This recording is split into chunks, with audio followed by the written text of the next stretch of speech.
The Second Amendment Preservation Act. What is it really, and how does it benefit gun owners here in Iowa? Here's 5 facts you need to know. Number 1, SAPA says that Iowa is a sovereign state and that Iowa cops work for us, not Joe Biden. Number 2, when it comes to gun rights, SAPA says that Iowa cops will enforce Iowa laws related to firearms, ammunition, and accessories, not tyrannical executive orders coming from the White House.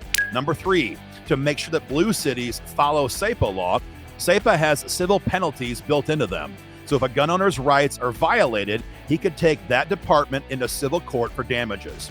Number 4, SAPA does not limit what the feds can do here in Iowa. It simply says that Iowa cops will not help them do it. And finally, number 5, SAPA has been backed up by the Supreme Court for hundreds of years. It's law in Missouri right now today. It can be law here in Iowa as well. Guys, join the fight today.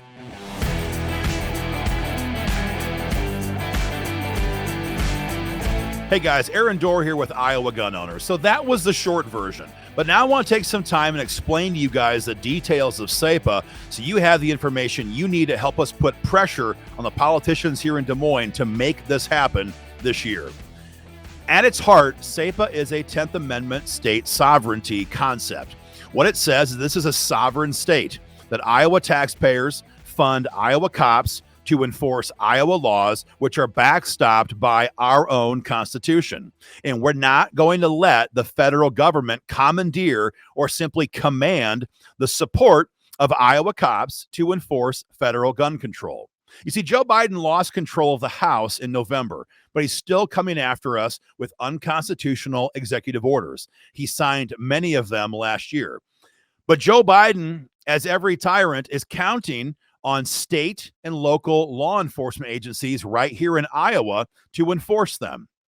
By declaring Iowa a SAPA state and passing this law, we're telling Joe Biden Iowa cops will no longer enforce federal gun control laws. Iowa cops instead will enforce Iowa laws when it comes to firearms, ammunition, and accessories. This is totally within our purview. That's the point of having separate sovereign states. The Iowa legislature is in charge of doing what's best for Iowa.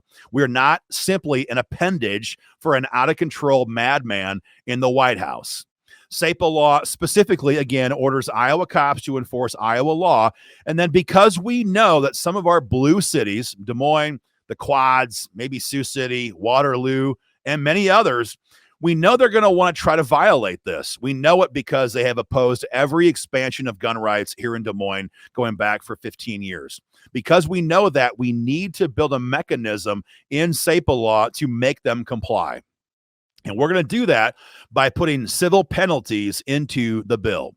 Specifically, if a gun owner's rights are violated by a department who violates SAPA law, this bill will allow you to bring that agency into court for civil damages that begin at $50,000.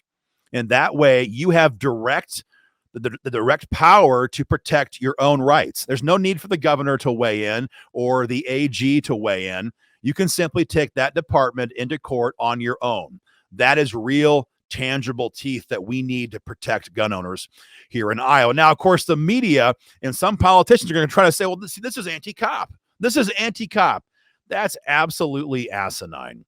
The reality is that real cops here in Iowa, the overwhelming vast majority of Iowa cops, they love the Second Amendment. They love freedom. Heck, they show me photographs on their phone all the time in the state capitol of their latest firearm and their personal collection. Most of these guys and gals love the Second Amendment. The last thing they want to have to worry about is enforcing Biden's gun control agenda here in Iowa. So you see, SAPA doesn't just protect gun owners. SAPA protects all of the cops here in Iowa who just want to do their job and not enforce federal gun control. Because if you're a line officer in Iowa City and we pass SAPA and your command staff says we're going to enforce this latest gun control edict from the White House, you can say to your command staff, I'm sorry, but I have to follow the law.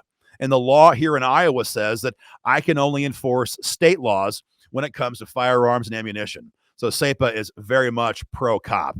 A lot of people will ask, is it constitutional? That's perhaps the biggest question of all. Because what you're going to hear from politicians is that this is a violation of the supremacy clause. That's also absolutely not true. If your politician is telling you that either A, they're stupid, or B, they're trying to mislead you, you'll have to decide which one it is. The supremacy clause says that for most situations, federal law trumps state law, and the federal constitution trumps state constitutions. That may be right, may not be right. That's not my area of expertise. None of that matters, though, here. You see, we're not challenging federal authority. We're not telling Joe Biden that he cannot have federal officers enforcing federal gun control here in Iowa. We're simply telling Joe Biden that we're not going to let Iowa cops help him do it. He's free to flood Iowa with cops, with federal officers, all he wants. The bottom line is that he can't and he won't. Number one, he cannot afford the political optics of seeing teams of FBI agents roaming around rural Iowa confiscating firearms. Those are bad optics. He cannot afford that. And number two, they don't have the manpower. They simply do not have the manpower. So it's totally constitutional. Don't take my word for it. The Supreme Court has ruled time and time again that when states and federal government's authorities are going head to head, the states never may be compelled to enforce federal laws or regulations. There are cases going back to the 1800s as recently as 2018 that bear this out. SAPA is absolutely constitutional. In case you don't know, SAPA is law right now today in our neighboring state in Missouri. In fact, that was a bill that I helped pass with our sister organization, the Missouri Firearms Coalition. SAPA is law right now today in Missouri. So Missouri cops can maintain law and order using Missouri laws, and they do, no problem.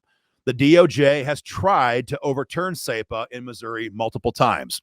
They were defeated at circuit court twice. They lost their case in the Supreme Court of Missouri last February. There's now a federal lawsuit underway at the federal level, but the DOJ is in a real bind.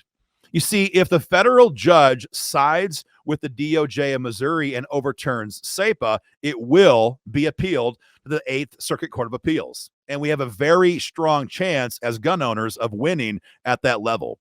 If we lose there, it can go to SCOTUS, and we can almost assuredly expect a victory from the Supreme Court in light of their current makeup. So any politician here in Des Moines who tells you that SAPA is unconstitutional, that it's anti-cop, that it's not practical, is again willfully ignorant or trying to mislead you.